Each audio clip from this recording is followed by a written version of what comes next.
지난 5월 13일부터 15일까지 2박 3일 동안 미국의 도널드 트럼프 대통령이 중국을 방문해서 시진핑 주석과 공식적으로 그리고 또 비공식적으로 4번의 만남을 가지면서 여러 가지 이야기를 했다고 해서 당연히 전 세계 이목이 집중됐었죠. 과연 두 사람 사이에 어떤 대화가 이어지고 또 어떤 약속들을 하게 될까 이런 것들이 이제 궁금했는데 일각에서는 너무 기대가 컸었는지 별로 트럼프가 얻은 성과도 없이 빈손으로 미국으로 돌아갔다 이런 얘기도 있어요. 그래서 오늘은 이 시간에는 이번 미중 정상회담에 관한 이야기를 좀 해야 될 것 같은데 회담 도중에 중국의 시진핑이 미국의 트럼프 대통령한테 투키디데스의 함정을 극복하고 새로운 대국 관계의 패러다임을 세울 수 있겠는가 이런 식으로 질문했다고 해요. 대국의 정상들끼리 대화라서 그런지 저도 잘 뭔 소리인지 못 알아듣겠는데 함정은 알겠어요. 근데 함정도 옛날에 무슨 함정수사 장미의 유혹에 빠진 함정 이런 그런 건 알겠는데 투키디데스의 함정이라는 말은 뭘 얘기하는 거고 왜 이런 얘기를 시진핑 주석이 트럼프한테 한 겁니까? 그러니까 이제 그때 이제 그리스 역사가가 투키디데스가 이제 쓴 거예요. 그 내용을 가지고선 현대에 와서 이제 하버드 케네디 스쿨 이게 행정대학원이죠. 케네디 행정대학원 초대 학장 앨리스 교수가 이거를 차용을 해서 얘기한 건데 그 무슨 얘기냐면 이제 고대 그리스 시대에 부상하는 아테네가 기존 패권국인 스파르타를 위협하면서 위기에 느낀 스파르타가 이제 아테네를 선제 공격했다. 그래서 부상하는 국가하고 1등 국가는 반드시 이제 부딪히게 돼 있다라는 이런 명제를 이제 투키디데스의 함정. 그래서 이제 그러니까 시진핑이 너는 이런 함정에 빠지지 마라라고 이제 훈수 들면서 거꾸로 얘기하면 나하고 너하고 전쟁을 하게끔 상황을 만들지 마라고 하면서 약간 반협박성으로 돌려서 얘기하는 거죠. 근데 이제 정상들이니까 이제 이런 풍어를 읊는 거예요. 투키디데스 함정 하는데 이게 갑자기 터져 나오더라고 외신에서. 그래서 그 얘기를 하는 거고.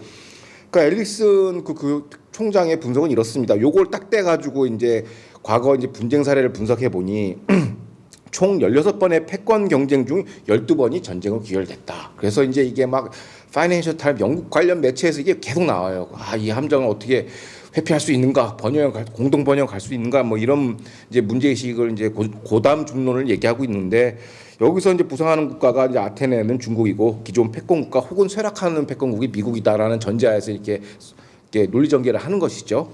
그거를 놓고서 이제 딱 이렇게 선문답식으로 던진 겁니다. 트럼프 대통령에게. 그런데 중국의 시진핑이 그렇게 투키디데스의 함정이라고 이렇게 이 고대 역사 이야기를 이렇게 할 때 그거 자기는 아니까 아는 척 한다는 거를 자랑하기 위해서 그걸 예를 들었겠지만 듣는 트럼프 입장에서는 자다가 봉창 두들기는 소리야 이러지는 않았을지 모르겠어요. 그거 알아들었을까요? 그러니까 좀 가짠쳐 이제. 그렇게 중요한 얘기도 아닌데 뭐 이렇게 복잡하게 얘기하나 이런 건데 아니나 다를까 미국 현지에서 이제 이건 그리스 고전 문헌을 전문적으로 연구하는 전쟁사를 연구하는 사람들은 이 하버드 학장의 논지를 반박합니다. 그리스 고전을 제대로 클래식을 공부하는 사람들은. 그래서 대표적으로 빅터 데이빗 헨슨 박사는 이렇게 합니다.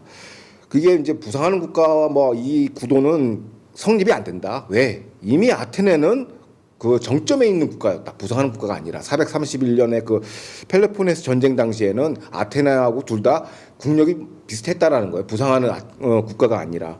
그래서 또 중국을 또 부상하는 아테네로 비교하는 것도 부적절하다고 분석을 해요. 현지에서는. 왜 그러냐 보니까 어떻게 보면 부상한다는 거는 미래 권력을 얘기하는 거 아닙니까? 그럼 그 미래 권력을 측정하는 하나의 지표가 뭐냐면 인구 지표예요. 인구 동향인데 중국 출산율은 지금 1.0%, 쇠락한다는 미국은 1.7%예요. 미국이 훨씬 높아요. 그러니까 이것도 성립이 안 된다라는 거죠. 그다음에 패권의 구성 요건이 이제 자원 전쟁인데 누가 더 많은 자원을 갖고 있는가. 근데 우리 표 보시면 아시겠지만 중국은 70%가 에너지를 수입해요. 근데 미국은 LNG 분야, 액화석유 분야에서 러시아하고 이란 합한 것보다 훨씬 많아요. 그러니까 에너지 강국은 누구냐면 미국이라는 거죠. 그러니까 패권의 어떤 요건들을 보면은 거꾸로 어떻게 보면 미국이 더 부상하는 거고 중국은 올라오다가 이제 주저앉는 약간 꼬랑지 내리는 그런 그래프를 보여주고 있는데 그것도 이 투키디데스 함정하고 비유랑 안 맞다라는 것이고 그다음에 당시에 또 전문 학자들이 그 당시에 그럼 지정학 그 당시에 뭐 때문에 진짜 그런 게 성립했는가 그리스하고 싸운 건 맞는데 그 앨리스 교수의 그 명제가 맞는가를 딱 보니까 그건 아니라고 그래요. 그러니까 플라톤의 대화편에서는 이런 기록이 있습니다. 당시 상황을. 그리스에서 이제 아테나하고 스파르타만 대결한 게 아니라 그 옆에 페르시아가 있어요. 그 오늘날은 이란이죠. 그러니까 페르시아가 양쪽에다가 이제 더블 배팅을 한 거예요. 양쪽을 지원 서로 싸움을 붙인 거예요. 그리스 지역에서 하나의 통합된 제국이 나오면 페르시아가 위험하기 때문에 얘네들을 상시 갈라차기를 하기 위해서 이제 양쪽에다가 이제 지원도 하고 저기 좀 스파르타가 강해지면 아테네에다 지원을 하고 그다음에 반대로 여기 이게 양쪽에 지원을 하면서 싸움을 붙이는 거예요. 그러면서 국경의 안정화를 도모하는 페르시아의 전략이었던 거죠. 오히려 강대국 국제 정치에서 약소국이 이용당하는 그 케이스 스터디지 이게 뭐 원투톱끼리의 대결이라고 보기는 좀 힘들다라는 것이고 그다음에 이 화법을 하는 이유가 중국의 본질은 이겁니다. 지금 미국이 설정해 놓은 모든 이제 국제 질서, 금융 질서 뭐 여러 가지 질서가 있는데 이거를 다 회파한 게 누구냐면 중국이에요. 약탈전 자본주의, WHO 다 무력화시켰죠. WHO, WTO 이런 거 다 무력화시키고 기술 탈취하고 부채 함정 경제로 전 세계를 난장판으로 만들어놨단 말이야. 그리고 자기가 다 망가뜨려 놓고서 마치 미국이 나를 선량한 중국을 건드리는 이런 거꾸로 된 그 피해자 코스프레를 하는 거를 이렇게 이제 아름답게 투키데스의 함정이라고 해서 미국한테 이제 하는 거고 그걸 놓고서 이제 영국의 파이낸셜 타임스나 이런 글로벌리스트 매체들이 잘난 체 하려고 이제 그걸 이제 막 확성기로 이제 돌리는 것이죠. 그래서 이거는 성립도 안 하고 어떻게 보면 중국이 국제사회 질서를 다 망가뜨리는 혐의가 있는데 이거를 역설적으로 트럼프한테 가스라이팅하는 거다라고 보시는 게 정확할 것 같습니다. 그럼 저도 이제 누구하고 대화할 때 투키디디스의 함정에 빠지지 말고 대국적인 관계로 뭐 이렇게 얘기하면 되게 있어 보일까? 그렇죠. 근데 모르겠습니다. 그 상황이 어떤 상황인지 채무 관계인지 뭐. 하여튼 뭐 쉽지는 않네요. 그 뭐 플라톤의 대화편도 봐야 되고 뭐 펠로폰네소의 그렇죠. 그 전쟁 얘기도 알아야 될 것 같고 하여튼 뭐 정상들의 대화니까 어쨌든 뭐 그렇다 치더라도 그렇다면 이번 미국과 중국의 그 정상회담을 통해서 두 나라가 이란을 어떻게 보고 있는가에 대한 그 시각 차이도 분명히 드러났을 것 같은데 어떻습니까? 중국은 앞으로 이란에 대해서 어떤 입장을 취할 것 같아요? 그 미중 정상회담에 뭐 여러 가지 의제가 있는데 핵심은 저는 이란에 대한 정상표를 이제 트럼프 대통령이 들고 갔다고 보여져요. 그러니까 이제 이거 이란 관점에서 이제 주어를 이란으로 빼서 보면은 이란 전략은 이거였죠. 해상 봉쇄를 해서 세계 뭐 금융이나 에너지 시장을 혼란에 빠뜨려서 트럼프 대통령을 빨리 굴복시키고 뭐 그리고 걸프 국가들은 미국의 강경책을 탓하도록 만드는 건데 그 결과값은 정반대로 했죠. 오히려 주변국들을 공격하면서 그러니까 반이란 전선이 이제 완성이 됐기 때문에 이란 전략이 완전 100% 이제 180도 다른 방향으로 나왔는데 여기에 대해서 이제 트럼프 대통령도 그렇고 시진핑도 어떻게 보면 요거에 대해서 동일한 입장을 보이고 있어요. 그러면서 뭐라고 했냐면 이란 비핵화에 대해서도 동의한다라고 시진핑이 그러니까 무언의 동의를 한 것이죠. 공식적으로는 얘기 안 했지만은 뭐 세계 평화 이런 얘기는 안 하고 비핵화에 동의했다라는 거고 그다음에 해협의 개방과 자유 에너지 흐름에 대해서 동의를 했다는 거예요. 왜냐하면 여기서 에너지를 받아 쓰는 게 40에서 50%를 받아 쓰는 게 중국이기 때문에 이게 불안정하면 본인들의 에너지 대외 의존도가 70%가 넘기 때문에 이거에 대해서 이란을 갖다 옹호할 수가 없는 것이죠. 그래서 이란 입장에서 전략을 잘못 써서 중국하고 관계가 어떻게 보면 파산 직전에 간 것이고 중국은 공동 커뮤니케를 통해서 트럼프 대통령의 커뮤니케를 반박하지는 않았어요. 그러니까 그건 사실은 동의한다는 거니까 이란 비핵화, 호르무즈 자유 개방을 트럼프 입장하고 조종이 된 것이죠. 그러니까 어떻게 보면 이란 입장에서는 저기 손절 당한 거고, 그래서 이란에서 굉장히 뿔따고 난 거죠. 이제 우리 동맹인데 왜 이렇게 돼 버린 거다 이렇게 되고, 그래서 이제 여러 가지 이제 문제점이 나와서 이제 이란이 어떻게 보면 핵심 어젠다다 뭐. 대도 콩도 아니고 뭐 대만보다는 이제 중국에 대한 이 정산을 트럼프 대통령이 딱 들이댄 거다. 야 지금 상황이 이런데 계속 대만 도발할 것이야라고 이제 질문을 하는 것이죠. 그렇다면 이번 회담으로 인해서 그동안 중국의 대외 전략이 실패했다라는 것을 확인시켜 줬다고 볼 수 있습니까? 그렇죠. 중국을 이제 주어로 빼서 보면 중국은 이란을 통해서 두 가지 사업을 이제 1대1로도 사업하고 여러 가지 미션을 수행해야 되는데. 어떻게 보면 IRGC가 이러한 그 신정 체제들이 약간 도라이 짓을 하는 바람에, 그러니까 주변국한테 공격을 하니까 이제 어떻게 보면 중동에서 핵심 중국의 대리인이라고 할 수 있는 게 이란이 이제 영내에서 이제 왕따 취급을 당하고 있어요. 그러면 그러니까 중국의 대리인이 왕따 취급을 당하니까 당연히 손절을 할 수밖에 없는 거고, 그리고 그러다 보니까 이제 공격을 당한 이제 UAE나 이런 입장에서 공격 주체는 IRGC지만 그 미사일 기술이 다 중국산이거든요. 그러니까 니네들이 지원해서 우리 공격한 거 아니야. 쿠션 받고 들어온 거죠. 그러니까 중국이 그동안 왕이 외교부장이 이제 중동에 가서 이런 얘기를 합니다. 우리는 그 패권 야욕이 없어 미국처럼. 너네들하고 비즈니스만 할 거야. 교육 파트너만 해. 하면서 약간 이렇게 저자세로 갔는데 내용 들여다 보니까 중국이 지원한 무기 체계로 중동 국가들 공격했으니까 이제 더 이상 이제 중동 국가들도 이제 이란과 중국을 한 세트로 보기 시작했다는 거죠. 공개적으로. 과거에는 수면 아래 그런 위협은 있었지만 이제 완전 만천하에 공개가 된 거예요. 이번 전쟁을 통해서. 그러니까 중동 각국은 중국의 대이라는 관계를 더 이상 용납하지 않는다라는 거예요. 그래서 중국의 어떻게 보면 중동에서 설 자리가 영향력이 바이든 때는 뭐 휘젓고 다녔거든요. 뭐 이란하고 사우디도 중재시키고 뭐 여러 가지를 했는데 뭐 팔레스타인 문제도 끼어들고 근데 지금은 중동에 설 자리가 없고 쫓겨났다 사실상. 그래서 중동도 중국을 손절한 케이스라고 볼 수 있습니다.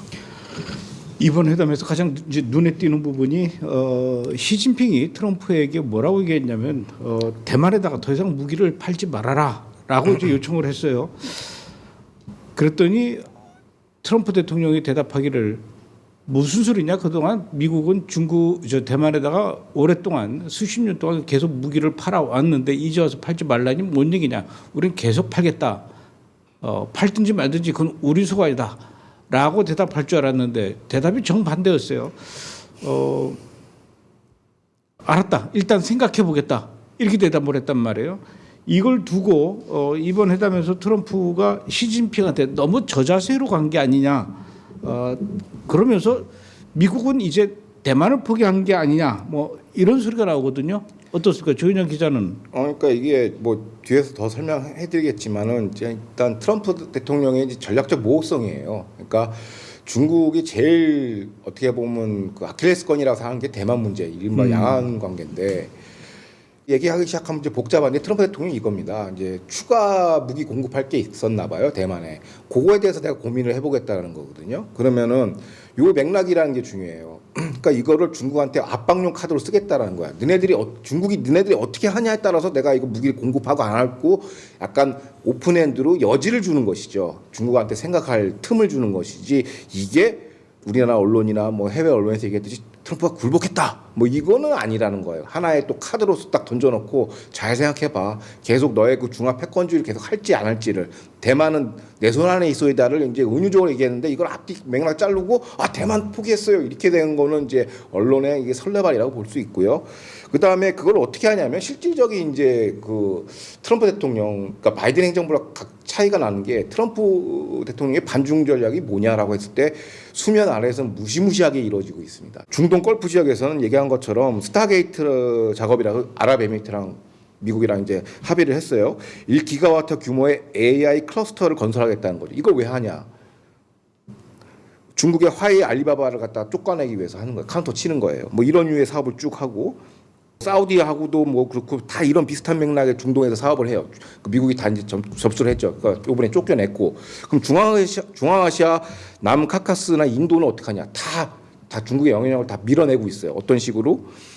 최근 49년간 트립이라고 해서 트럼프의 평화회기를 만들어놨어요. 아제르바이잔이랑 아르메니아 화해를 시키고선 카카스 지역의 카스피안 해에서 오는 그 물류를 완전 미국이 장악을 해버렸어요. 그러니까 중국이 이제 못 나오게 거기도 막아놓고.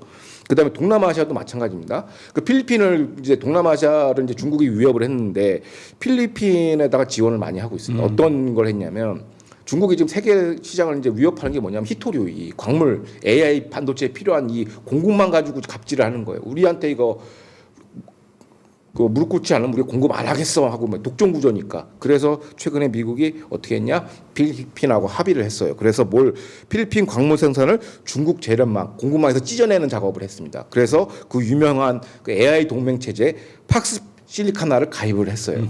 그 팍스 실리카나가 AI 사업을 위해서는 그 후방에 있는 그 공급망 있지 않습니까? 그 휘토류부터 해서 모든 광물까지 다 포괄하는 그런 어떻게 AI 협정인데 이거를 필리핀을 중국에서부터 떼놨다. 했고 동남아도 장악을 했고 중남미 카리브는 뭐 마두로 쫓아내면서 뭐 파나마 운하 이거 다 중국 영향력이 있었거든요. 미국 바로 코 밑에서 이것도 다 쫓아냈죠. 마르도 작전을 통해서. 그리고 아프리카도 마찬가지. 모로코를 통해서 광물 협정 만들고. 그러니까 이 히토류 AI 공무망에서 아예 중국을 다 쫓아낸 거예요. 지도를 놓고 보면은 중국 완전 포위당한 거거든요. 그 대만 하나 거기서만 버티고 있는 거야. 요번에 중동에서 쫓겨났고. 그래서 요번 회담의 핵심은 뭐냐? 뭐 구체적인 뭐 어젠다라기보다는 현재 상태를 중간 이제 정산하러 간 거예요. 트럼프가 지금 현 상황이 이렇다. 너 어떻게 할 거야?라고 그 물음을 던져주고 나온 회담이라고 보는 거지. 뭐 트럼프가 뭐 졌다 뭐 이거 아니고 트럼프의 이건 소프트가 아니라 바이든 행정보다 더 맹렬하게 들어간 거다라고 전문가들은 설명하고 있습니다. 우리 예수 믿는 사람들은 요번에 저랑 같이 이스라엘 좀 가실랍니까? 그러면 보통 사람들이 예를 들어서 거절하고 싶을 때 뭐라 그러냐면 기도해 보겠습니다 이렇게 얘기해요. 기도해 보겠습니다는 그냥 점잖게 그냥 거절하는 거라고 저는 이렇게 받아들이는데 트럼프가 이렇게 생각해 보겠다라는 것은 점잖게 거절한 게 아닌가 저는 그렇게 생각했거든요. 근데 사람들은 막 저자세다, 패배했다, 뭐 무릎 꿇었다, 고개를 숙였다 이렇게 표현을 하더라고요. 그래서 난 그렇게 생각 안 했는데라는 그런 제 생각도 틀린 건 아니죠. 그렇죠. 그러니까 여러 가지 그게 사람이 여러 가지 생각을 하게 됐잖아요. 도대체 트럼프 대통령 무슨 생각하는 거야? 그 전략적 오류에 빠지게 하는 거죠. 이게 트럼프식 화법이에요. 협상할 때 맨날 속죠 애들이. 맨날 통수 맞고 트럼프 대통령한테. 그러니까 그거 통수인데 시진핑은 뭐라고 대답을 해야 되나 이게 막 상대방을 미치게 만드는 그런 전략이라고 볼 수 있습니다. 그래서 우리나라 언론에서도요. 그 트럼프가 자꾸 이랬다 저랬다 한다. 마음이 변하고 뭐 수시로 변덕을 부린다. 뭐 도대체 알 수가 없다. 그러면서 그렇게 이 평가절하를 하고 그 비하를 하더라고요. 트럼프에 대해서. 근데 저는 그게 아니라 그게 바로 트럼프식 애매모호성. 그렇죠. 그러니까 앞을 내다볼 수 없게끔 미리 예측하지 못하게끔 하는 그 행동.